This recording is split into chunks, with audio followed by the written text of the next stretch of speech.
आपल्याला अभिमान असला पाहिजे की आपल्याला कुठल्या वाईट सवयी नाही आहेत, फक्त रँडमली आपण कधी कधी जाऊन पाणीपुरी खातो त्या गोष्टीचा. So back to my videos. मी आले होते डीमार्टमध्ये आणि मी इकडे कपच्या सेक्शनमध्ये खूप सारे व्हरायटी ऑफ कप्स बघितले. खूप सारे क्यूट क्यूट कप्स होते, पण म्हणलं मला असं थोडंसं काय म्हणतात त्याला ॲस्थेटिकवालं पाहिजे होतं. त्या हिशोबाने मला कप्स मी बघत होते आणि इकडे आनंद मला त्रास देतच होता बडबड बडबड बडबड बडबड करून. त्यांनी नेमकं काय बडबड केली आता तुम्ही ऐका. शॉर्ट्स घेते का? शॉर्ट्स असले ऐकलं, हे असंच काहीतरी बडबड करून मला हा चिडवत असतो.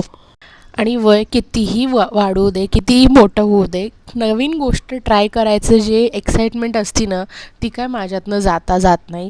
आता इथं बघा ना, मी ब्रश परचेस केलेत आणि मी त्याचं अनबॉक्सिंग करून मी तुम्हाला ब्रश ट्राय करून दाखवते. लाईक किती म्हणजे किती बालिशपणा आहे हा.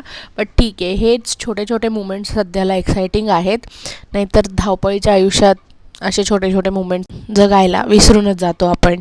थोडंसं क्रिंज वाटत असेल, पण कधी कधी क्रिंज असण्यात पण छोटीशी मज्जा असते. ओके, सो कुठले मी कप्स घेतले हे तुम्हाला नेक्स्ट व्हिडिओमध्ये दाखवते. तोपर्यंत बाई.